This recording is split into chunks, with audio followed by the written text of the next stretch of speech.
National highway తీసుకుంటారు మీరు. నీకు నేషనల్ హైవే 2 లక్షలు కంపెనీ నేషనల్ హైవే 2 లక్షలు కంపెనీ తీసుకోండి. మీరు చెబుతారు 2 లక్షలు తీసుకున్నాం. నేషనల్ హైవే నేను ఎప్పుడు అంతేనండి. ఈ షార్మినార్ దగ్గర సీర్లు గాజులు చీప్ గా అమ్ముతారంట కదండి. ఈ డబ్బెట్టుకుని కొనేసుకుని మా ఊరెళ్ళి పెద్ద షాప్ పెట్టేసుకుంటారండి. నేను అందుకే పనికి మాల ఎదవా అని మీ నాంది. అదేంటండి మీరు కూడా లేకపోతే 10,000 పట్టుకుని చీప్ గా చీరలో గాజులు కొనుక్కుంటావా? ఎంత చార్మినార్ కొనుక్కోవయ్యా.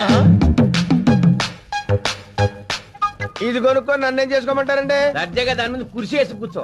చార్మినార్ చూడడానికి వచ్చే వాళ్ళకి టికెట్ ఎట్టు. కింద నుంచి 5, పై నుంచి 10. దాని ముందు నిలబడే ఫోటోలు తీసుకునే వాడికి 15 రూపాయలు ఎట్టు.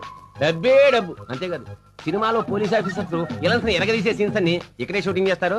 కాల్ షీట్ 5,000 ఎట్టు. ఏంటంటే షూటింగ్ ఇక్కడ చేస్తారండి? అంటే చిరంజీవి గారు వస్తారండి?